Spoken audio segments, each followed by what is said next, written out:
We're about to have an important and timely conversation with General Pekka Toveri. He served in Finland's armed forces for 35 years and now chairs the EU-Ukraine Parliamentary Association Committee. A strong voice in Europe's defense and a long-time supporter of Ukraine, General Toveri brings both military experience and political insights into one of the most urgent challenges facing the continent today. Mr. Toveri, thank you for joining us. It's great to be here with you. Thank you. So I listened to your recent lecture during the EU debate, and I truly appreciate your thoughts and clarity. You said, "Don't lecture us on peaceful Russia."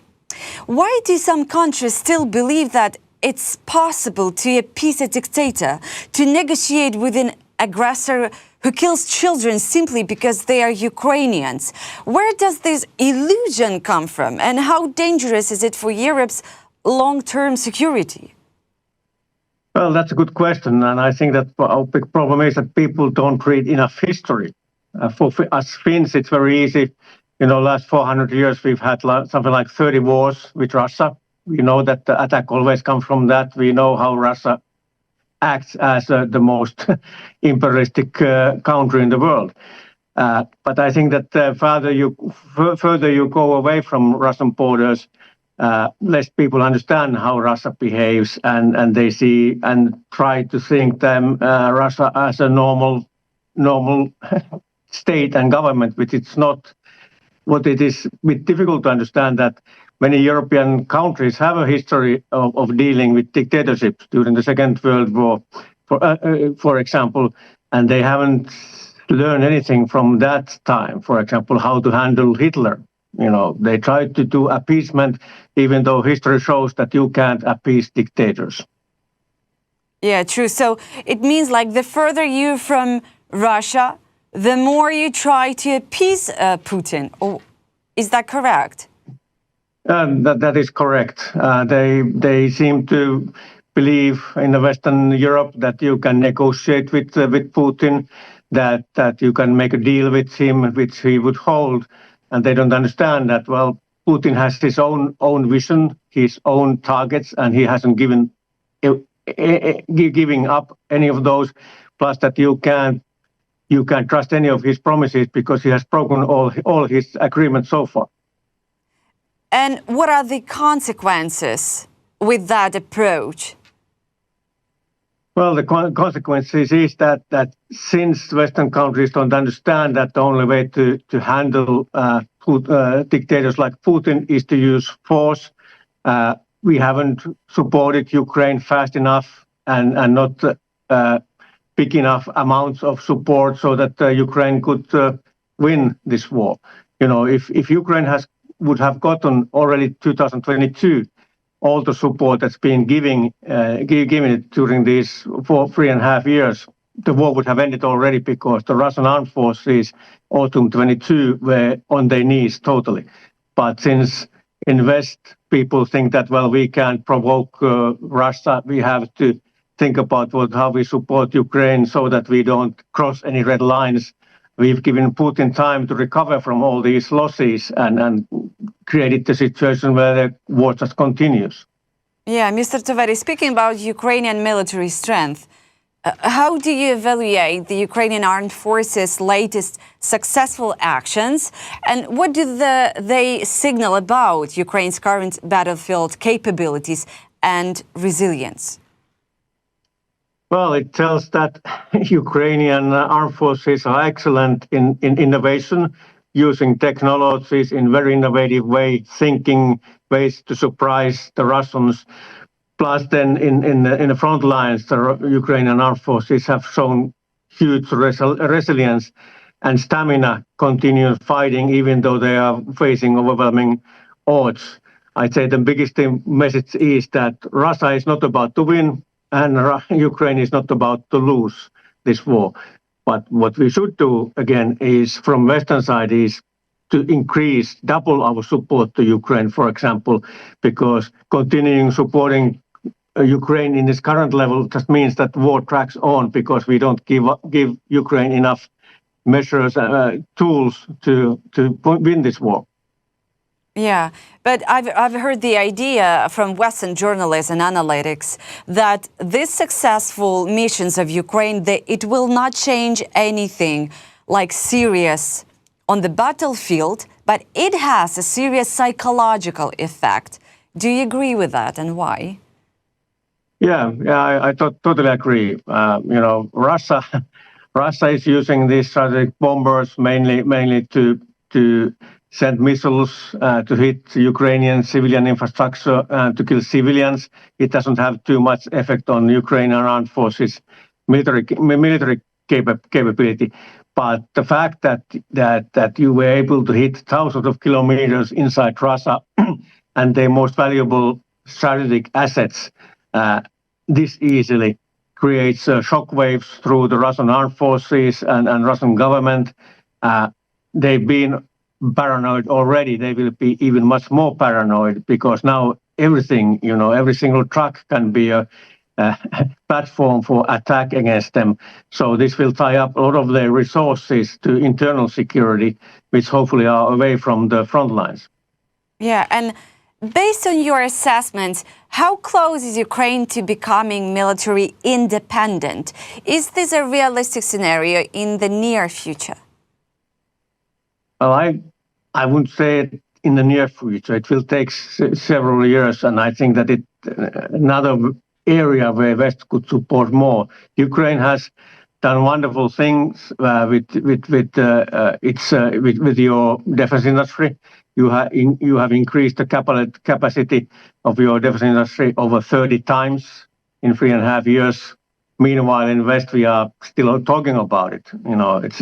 So the most wise thing for us would be to support Ukraine, give money to Ukrainian government so that Ukrainian government could put your own defense industry to work. So that, and if you would do that in a couple of years, I'm pretty sure that Ukrainian defense industry would be able to supply the armed forces in the needed levels. But since this hasn't happened yet, I think that it will take 2-3 more years before we are in that point. And how do you assess the idea of Ukrainian forces to create Ukrainian air defense? Well,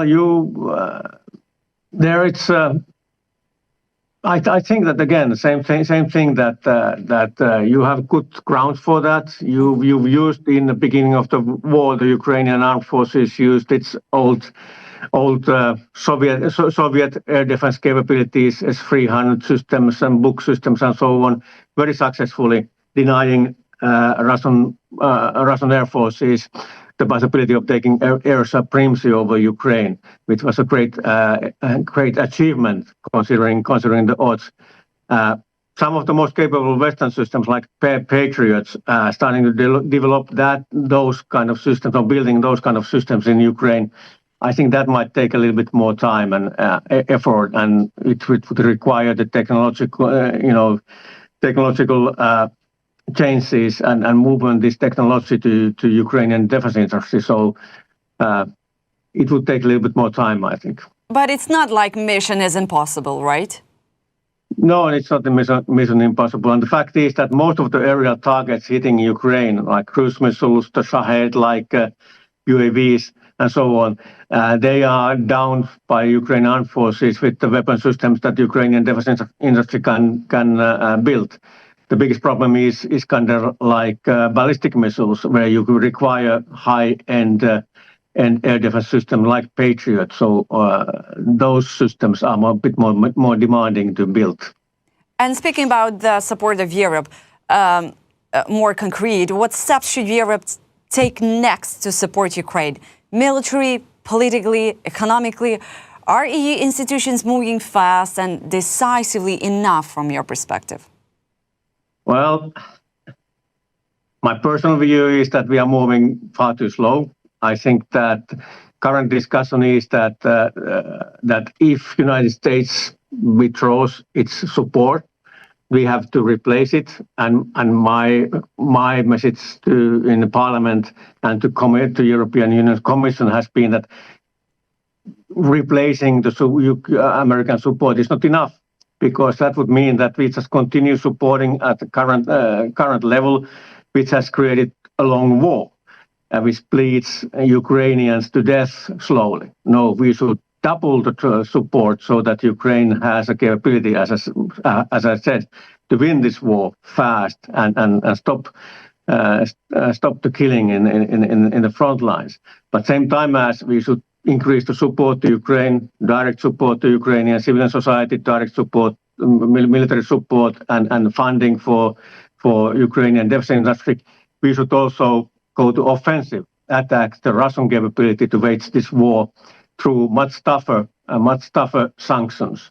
The EU is preparing the 18th sanction package, which will hit the Russian oil industries.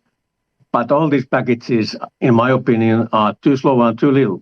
And a lot of things can be done within EU because we are still EU countries are buying gas and oil from Russia. Still, the big part of the shadow fleet is flagged to European Union countries and owned by European Union citizens. And we should hit those to hit the Russian government's economy. Yeah, and you're saying that still EU buying gas from Russia. Do you mean Hungary and Slovakia? Well, Hungary and Slovakia are a problem when we talk about Ukraine's EU integration, and yes, in some cases in making sanctions and so on. And definitely we should deal with these two countries very decisively, so that they can't sabotage our efforts to support Ukraine. And again, there we should be also much more forceful and use all the tools we have in the box to make those two countries' life difficult if they don't cooperate. Yeah, and you mentioned about the United States kind of isolation from the world. How do you assess President Trump's strategy of flattery and threats in dealing with the dictator Putin?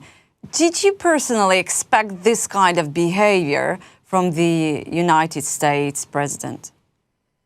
Well, unfortunately, yes. Seeing how Mr. Trump was with Putin during his first term, we saw that he don't understand Putin. He admires Putin. He refuses to see what kind of dictator and murderer Putin is.